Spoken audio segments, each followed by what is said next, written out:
Hey folks, welcome back to Hopped Up Beer Review. Today we're going to go up to Nashville Brewing Company, and have the Nashville Lager out of Nashville, Tennessee. Stick around. Nashville Brewing Company, keep the good time coming. Nashville Brewing Company, we were gone, now we're humming. Cold lager, warm hands, your smile in my glass. Hey everybody, welcome to Hopped Up Beer Review, the show where we give you our unprofessional and somewhat biased opinion about the beer that we're drinking and reviewing. What do you say? What do you know? We are back for another beer review show. There's Jay. There's Andy in the attic. What are we drinking today? I'm Tim. Jay was teasing the Nashville reveal. Lager.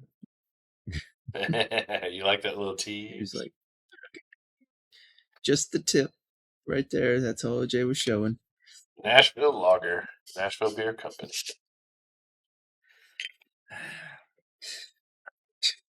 Not going to comment. Andy's going to be laughing about that the rest of the episode. I wish y'all could be in this mind.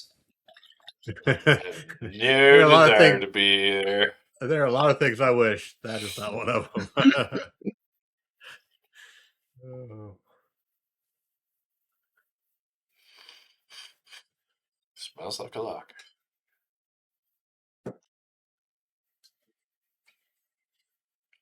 Nice glass, Jay.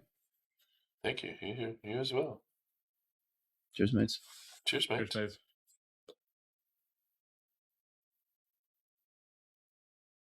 Ben's like, look at my glass. I've got a glass.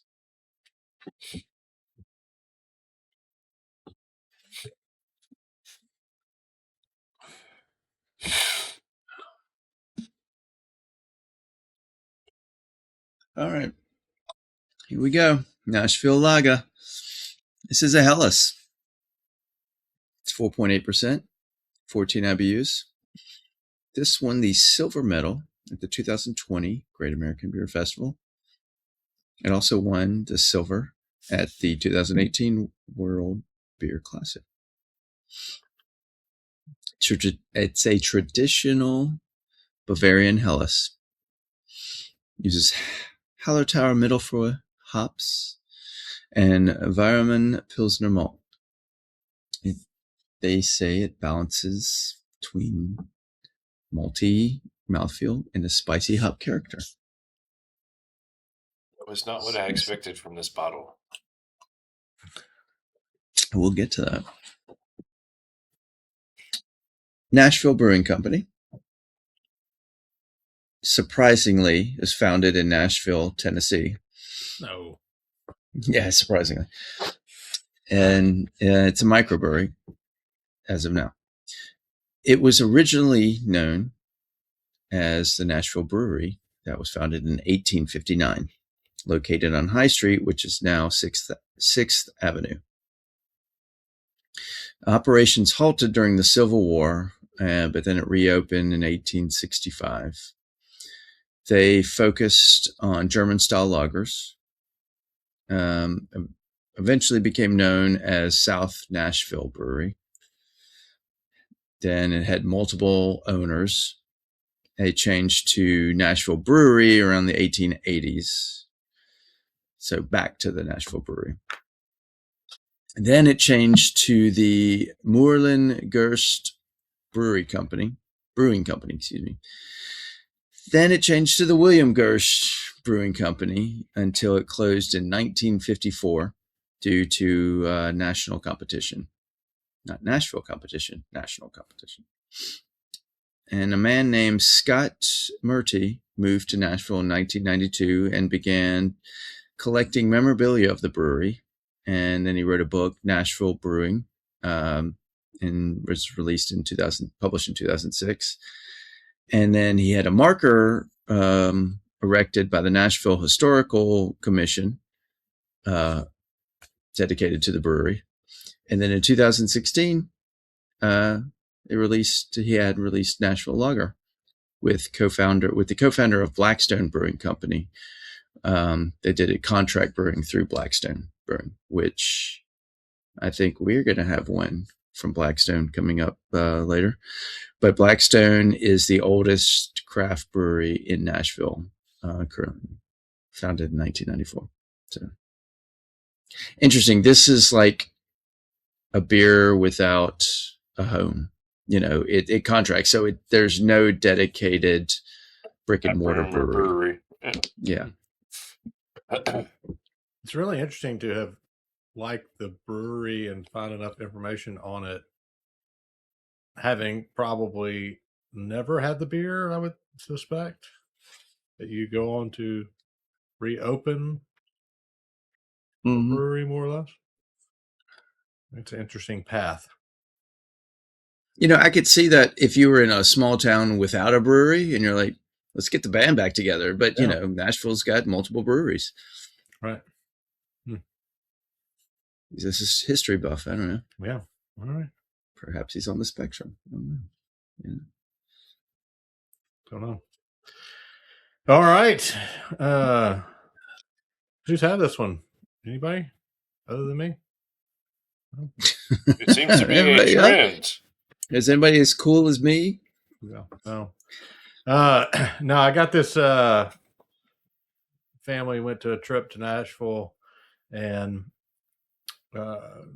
near the hotel we were staying at, there was a liquor store that had craft beer. So this was one I grabbed along with a couple other things. I grabbed it. They only sold it in a 6-pack, so I've already had the other 3 and gave you guys the other, the extra 2. So, yeah, so I've had a couple of these already. So with that, Andy, what do you think?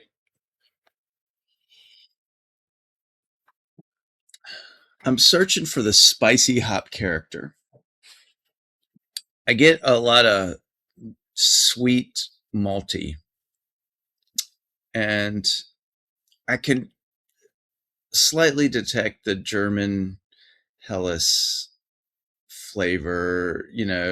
When I was researching the Hallertauer Middle, I was getting excited that we were going to get a German tasting, but it is, again, it doesn't taste bright and light like a Helles. It is almost a heavier sweetness that it's almost like a corn macro sweet, almost. I wanted to like this more because thinking that it was more of a true German Helles, but I gave it a 6.5. I think I wanted more. I had higher expectations, especially since they were reviving an old brewery's beer. It's a little too syrupy sweet on the malt and not enough lighter Helles flavor to me. All right, Jay, what do you think? It's an interesting description. I don't know that I would have classified it the same way as Andy. When we open this and it shows that it's a Nashville lager beer, I would not have, my expectation is that we're going to have just a standard American type lager, not something that's trying to mimic or, trying to achieve a German Helles, Bavarian Helles. So the smell to me was like, oh, this is lager. And then I take that first sip and it's like, oh, this is different. And I need to understand why. And Andy described it. I don't think it's quite to the level that Andy was. The sweet corn, I don't get. I mean, I can understand what they're trying to achieve here. I'm going to give it a 7. It is more malty than you'd be used to for a lager for sure. So, but. All right, yeah. So, like I said, I grabbed this on a trip, and when I travel, I'm guessing you guys are kind of the same way. Maybe not. You can tell me you're not, or you are. But I don't take beer with me because I have the beer here. Right? There's no reason to take any beer from here with me if I'm going someplace outside of the state, right? I mean, you go the first stop, you get checked in the hotel. First thing you do is go to the nearest store, see what you can get that you never had. So that was this. And I mentioned it was a liquor store. It was actually a gas station. The liquor store was next door and it was closed when I got there. So I went to the gas station, got this. And we got one more that we're going to review. I had this one, and for me, had it been like great, I probably would have just had it myself and not shared it. But since it was, I'm more inclined to agree with Andy on this one. It comes off more to me like a macro, and it really makes me wonder. We talk about these silver beer, silver medal winner. How many of those are they handing out at these award things? Is this like, in the lager or Hellas, or are they getting like, are they just, gold, bronze, and silver, or are there like 10 silvers, or it just you showed up and you got a silver? Our participation exactly. trophy. This one is it's drinkable. It's if I go and I'm on a family trip and I pick it up from the gas station and I get it cold and have one, I'll have 2 or 3. That's great, because I've probably just spent a whole lot of time in the vehicle with the kids. So I'm drinking whatever I can get at that point. But to enjoy this is like, for me, it's a one and done. I don't have to have it again. I'm gonna agree with your 6.5, Andy. It's okay, but it's a little too close to a macro for me, with the flavor. So that's where I come out on it. As the kids say, that's going to be a 6.7 for the Nashville Lager. You did it. I did, yeah. Had to. Definitely appreciate you checking out this video. Be sure to like, subscribe, and cheers that notification bell for more 6.7s. And check out all the links down below for Hopped Up Beer Review merch, Hopped Up Beer Review Discord server. It is a chat room. Come join us. And Hopped Up Beer Review Patreon. Check that out. And yeah, with that, we will hopefully see you on the next video. For Andy in the attic and Jay, I'm Ben. Cheers, mates. Cheers, mates.